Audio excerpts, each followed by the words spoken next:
Hello, everyone, and welcome back to the Fantasy Football Show with me, Jason Felice. Glad to have you guys back with us today.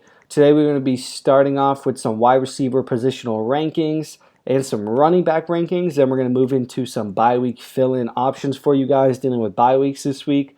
And then we're going to answer a few questions from you guys, the fans. So, jumping right into it, we're going to get into our wide receiver rankings. Here we go.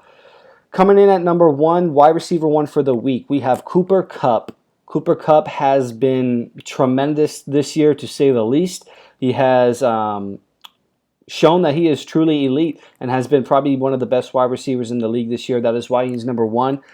He's scored at least 20 fantasy points in every single week this year so far, which is outstanding. It's ridiculous. I don't understand how he can keep it going, but he continues to show us his talent. So easy number one there. Cooper Kupp, Rams against Tennessee. Shouldn't be any issues for him there. Coming in at number two, we have Tyreek Hill, probably the most explosive wide receiver in the league. We all know that. Fastest guy in the league. KC against Green Bay. Should be a shootout. Two decent defenses, two high-powered offenses. No real explaining needed to do here for Tyreek Hill. Number two, start him confidently. Number three, Deebo Samuel. I have Deebo Samuel here because coming into the year, Deebo Samuel is expected to be maybe a top 25, top 30 wide receiver, but he has been easily a top 10 wide receiver this year, showing that his talent is bar none. And look for him to keep it rolling here against the Arizona Cardinals. Cardinals have a really good defense, but I think that Deebo Samuel is going to continue to show his talent and show exactly what he can do. Handful of 100-yard performances out of him so far this year. Look for him to keep going. Scored a touchdown last week. I'm thinking he might do the same again this week. Start him. Excuse me. Coming in at number four, we have A.J. Brown, Tennessee Titans against the Los Angeles Rams. A.J. Brown started off the season a little bit slow, but has come into his own recently. Him and Ryan Tannehill finally back on the same page. Couple of 100-yard performances under his belt and a touchdown in each of his last games. Look for him to keep it rolling. A.J. Brown, number four, you're starting him. Coming in at number five this week, we have kind of a surprise, I'd like to say, Jamar Chase for the Cincinnati Bengals against the Cleveland Browns. Jamar Chase is a rookie, putting up crazy numbers for a rookie, probably the best we've seen in a very long time in NFL history. Jamar Chase has a 200-yard game under his belt already this year and 300-yard performances as well. Look for him to keep it going. Scores a lot of touchdowns. Scored a touchdown last week. Expect him to do the same this week, starting Jamar Chase. Coming in at number six, a little bit lower than he normally is, but Davante Adams. A down week last week, about 14 fantasy points last week, but expect him to turn that back around. Him and Aaron Rodgers going against the Kansas City Chiefs. Looks like that's going to be a shootout. Two decent defenses. Aaron Rodgers, Patrick Mahomes, two of the best quarterbacks in the league. Davante Adams, an absolute stud, elite, one of the top wide receivers in the league. Like I said, down week last week. Definitely going to bounce back this week. I'm expecting at least 100 yards on the touchdown, starting Davante Adams. Number seven, Stephon Diggs against the Jacksonville Jaguars. Stephon Diggs on the Buffalo Bills. Has had a little bit of a off year, but we did expect some regression to come with Stephon Diggs, as last year he put up some historical numbers. We could not expect that to continue, so regression was in the works already. He has had a little bit of a disappointing season, but still, nevertheless, double-digit fantasy points in every single game this year so far. Expect him and Josh Allen to link up in this one, score a touchdown together. Jacksonville Jaguars, one of the worst teams in the league. Buffalo should have no issues in this game. Coming in at number eight, we have Justin Jefferson, another wide receiver who is younger, in his third year. Minnesota against Baltimore. Justin Jefferson, absolutely phenomenal this year thus far. Some people are a little bit disappointed with him just because he hasn't been putting up those monster numbers like we saw last year, but he's still putting up top 10 numbers easily every week. Double-digit fantasy points, gets those very long touchdown passes, scoring you a lot of points. Justin Jefferson, 100 yards last week. Expect him to continue. Probably score a touchdown in this one, starting him confidently. Coming in at number nine, we have Deontay Johnson, another wide receiver who probably was looking to start around the 25-30 wide receiver range for this season, but has time in and time out shown that he is a top 10 wide receiver for fantasy purposes, especially in PPR leagues. Averages averages about 10 targets per game, which is phenomenal. High quality targets too. Average depth of target is about 10 yards per target. Gets touchdowns. Deontay Johnson, phenomenal talent. You're going to start him confidently. Look for him to score in this one as well. Coming in at number 10, we have DJ Moore. DJ Moore, a little bit of a disappointing week last week. Coming in this week against the Patriots, we do know that Bill Belichick likes to try and keep the wide receivers in check. I think DJ Moore is still an elite talent, and he's not going to have any trouble in this one. As long as Sam Darnold throws the ball his way, he's going to come down with them, and he's gonna give you fantasy production. So that's going to be it for our top 10 wide receivers of the week. Moving on, we're going to go into our top 10 running backs for the week. So with that being said, top 10 running backs, starting off with Alvin Kamara. Normally we would have Derrick Henry here at number 1, but unfortunately Derrick Henry put on the IR this week. Season-ending foot injury, needed surgery, so he's not going to be with us the rest of the season. But taking his place is going to be Alvin Kamara. Alvin Kamara, probably top 2, top 3 best running backs in the league. Phenomenal speed, balance, pass-catching ability. Doesn't get much better than him. Atlanta is the opponent for him there. Don't really need to say more. Alvin Kamara last week, 2 touchdowns. Look for him to score again this week, starting him confidently. Coming in at number 2, we have Najee Harris, another rookie who has been phenomenal this year. Easily one of the best running backs in the league. Coming in against Chicago, who has been not that great this year as a defense overall. Najee Harris, another one of these running backs who is phenomenal in the backfield, catching balls. Adds a lot of value to his position. In PPR formats, at least catching the ball out of the backfield. Has had a game this year where he had 15 catches, so definitely look for him to probably rumble for about 80 to 100 yards, probably have a handful of catches under his belt, starting him confidently. Number 3, Christian McCaffrey, finally back from injury. He was dealing with a nagging hamstring injury, off the IR, activated this week against New England. Like I said previously about the wide receivers, New England tries to shut them down, but you can't shut down CMC. He's going to run all over you. He's going to catch and run all over you. So look for him to be good in this one. It is his first game back from injury. As we know, sometimes running backs, first week back, wide receivers as well, they're not 100% snap count. So look for him to still get a good load of work, catch a handful of balls. He's going to put in a good performance for you. Number 4, Austin Eckler, one of my favorite running backs, pass catching and running the ball. So elusive, so fast. Doesn't get much better than him. Going against Philadelphia, a suspect defense. They're decent against the run, but you're expecting Austin Eckler to put in a good performance here, especially with his pass catching abilities. So starting him confidently. Coming in at number 5, we have Dalvin Cook, Minnesota against Baltimore.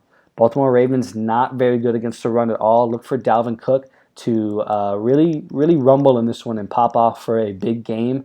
Last week was his first game back from a injury, and like I just said with CMC, in the second week back, you can expect them to be back 100%, get that full workload, and really show what they can do. So Dalvin Cook, like I said, probably going to give you a very solid performance, easily breaking 100 yards rushing in this game. Hopefully he gets you a handful of catches as well. Touchdown would be nice. He hasn't scored in a little bit. So Dalvin Cook, number 5, easily. Coming in at number 6, another one of my favorite backs, as you guys know, Aaron Jones for the Green Bay Packers against the Kansas City Chiefs. Aaron Jones, another one of these running backs who gets about 15 carries a game and about 5 catches per game, adding a lot of value to his fantasy production. This is going to be a shootout. I'm expecting Aaron Jones to catch a lot of balls in this one, probably score a rushing touchdown. As we know, he gets a lot of those high-quality rushing looks in the red zone, and he punches them in every time. I love the guy, so you're starting him confidently.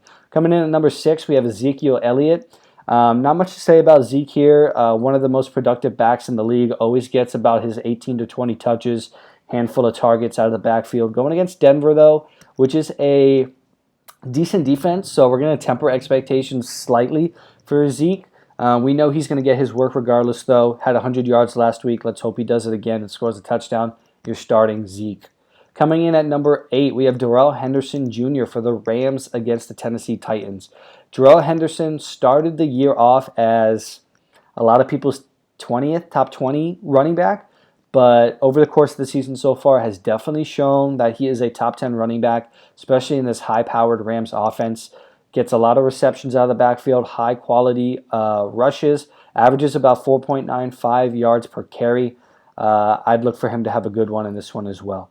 Coming in at number 9, we have Nick Chubb, who is coming back from his injury, second week back from that. Like I mentioned about Dalvin Cook and CMC, first week, he had a little bit of an off week, first week back from the calf injury, but coming in here against the Cincinnati Bengals, Nick Chubb is going to run all over them. I'm expecting easily 100 yards rushing, hopefully a touchdown. Nick Chubb is going to run crazy. I would start him confidently. Coming in at number 10, we have Joe Mixon. Another really good pass catching back as well. Gets about 15 rushes per game also. Same game as Nick Chubb we just talked about, Cincinnati against Cleveland. Cleveland defense, okay against the rush, good against the pass. Definitely look for Joe Mixon to score in this one, I think. So you're starting Joe Mixon confidently as well. So that's going to be it for our top 10 running backs and wide receivers, guys. We're going to now move into our bye week fill-ins. I know a lot of us are missing some high caliber players. Starting off, we got the Bucks, the Lions, and the Seahawks on bye weeks. A lot of quality players we're missing. Mike Evans, Chris Godwin, Antonio Brown, DeAndre Swift, DK Metcalf, Tyler Lockett.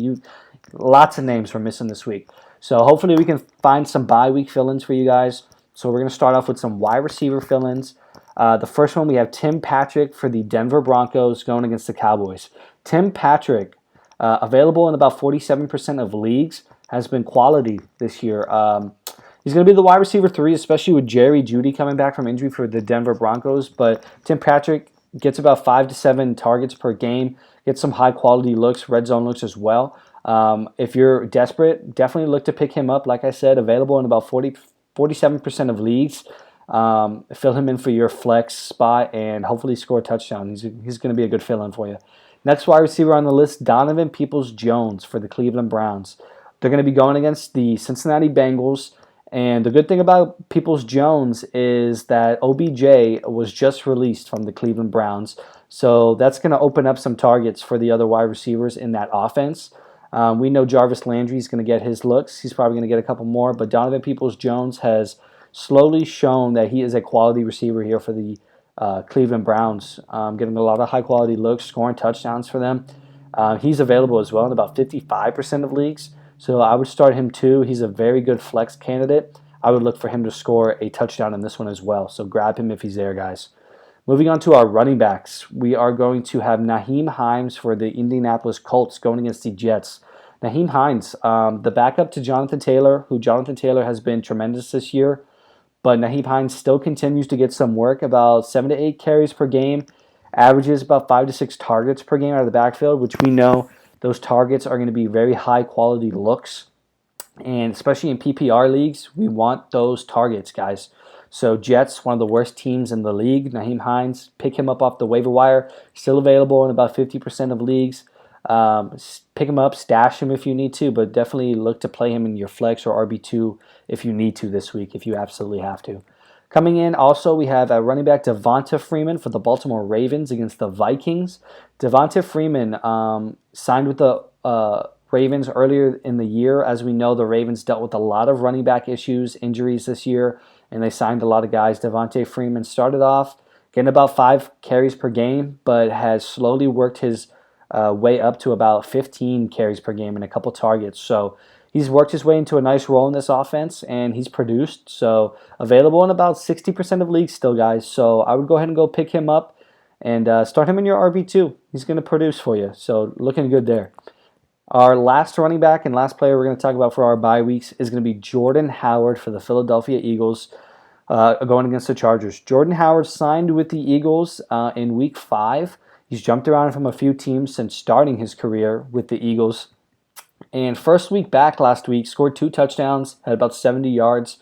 Really encouraging for anybody looking to pick up Jordan Howard for a fill-in this week. I'd guess that you're going to get about the same production this week as you did last week. Gets those red zone looks. He's going to run between the tackles, get you those hard yards. They're going to be looking to use him in third down situations, third and short. So Jordan Howard, definitely pick him up. Going to probably have about 15 carries, hopefully get you a touchdown. He's going to be a great bye week fill-in for you. So that's going to be it, guys. Oh, I'm sorry. We actually have our questions. So, moving into our questions for the week from our viewers. Number one, our first question is going to be, excuse me while I find it. We have, question is Cortland Sutton or Marquise Brown in the flex position for this week? So, our question here is going to be about starting one wide receiver versus the other. And I'm going to go with Marquise Brown. Marquise Brown, one of those wide receivers who didn't have a lot of hype coming into the year. He's looking about wide receiver 2 positional rankings. But over the course of the year has shown his connection with Lamar Jackson is there. And he has produced. He's been a top 10 wide receiver most weeks, scoring touchdowns, 100 yards in a lot of his games. Gets about 8 to 10 looks a game, which is really good, guys. Especially for a flex position. So you're definitely going to start Marquise Brown this week. Great question. Number two, we have A.J. Brown. His outlook for the rest of the season. Needless to say, A.J. Brown, like I mentioned earlier, has been a little disappointing at the beginning of the year. You know, we know what he's capable of, but he's been back. You know, the last two weeks he's had 100 yards and a touchdown. And it looks like him and Ryan Tannehill are back to being that crazy duo, and they're going to keep it rolling. So I would definitely continue to start A.J. Brown. Trade for him if you can, guys. Some people might not be sold on his production yet, but definitely go out there and get A.J. Brown, and if you have him, you're starting him. Number three, our question number three. Stefon Diggs, is his lack of production concerning or not? And what is his outlook like for the rest of the season? Stefon Diggs, without question, one of the best wide receivers in the league. He is an elite talent.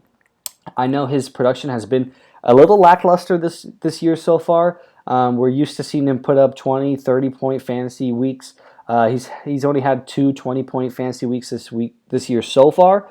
But needless to say, he still had double digits in every single game so far this year, which is fantastic. So you're still starting Stefon Diggs, guys. You're not trading him unless you get a crazy offer for some depth and another quality wide receiver. But him and Josh Allen are going to link up, get some touchdowns. They're going to pick it up, guys. So Stefon Diggs, I'm not worried about him. He's looking good for the rest of the year, guys.